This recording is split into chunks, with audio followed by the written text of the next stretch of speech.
মানে যদি এমন হতো যে বেনামাজির জানাজা হয় না, আমার মনে হয় নামাজের সংখ্যা বাড়ত।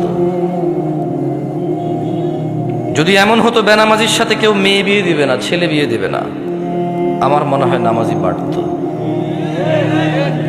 যদি এমন হতো বেনামাজির সাক্ষী গ্রহণ করা হবে না, কি গ্রহণ করা হবে না, যদি এমন হতো যে বেনামাজি ছেলে তার নামাজি বাবার সম্পদের অধিকার পাবে না,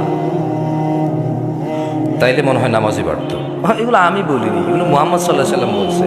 বেনামাজি বেওয়ারিশ থাকে, কারো ওয়ারাসাত পায় না। বেনামাজি কি পায় না? নামাজির ওয়ারাসাত পায় না, পৈতৃক সম্পত্তি পায় না। যে ছেলে নামাজ পড়ে না তার বাপের সে পৈতৃক সম্পত্তি পায় না, ইসলামে সে পায় না। সে মারা গেলে তার জানাজার নামাজ হয় না।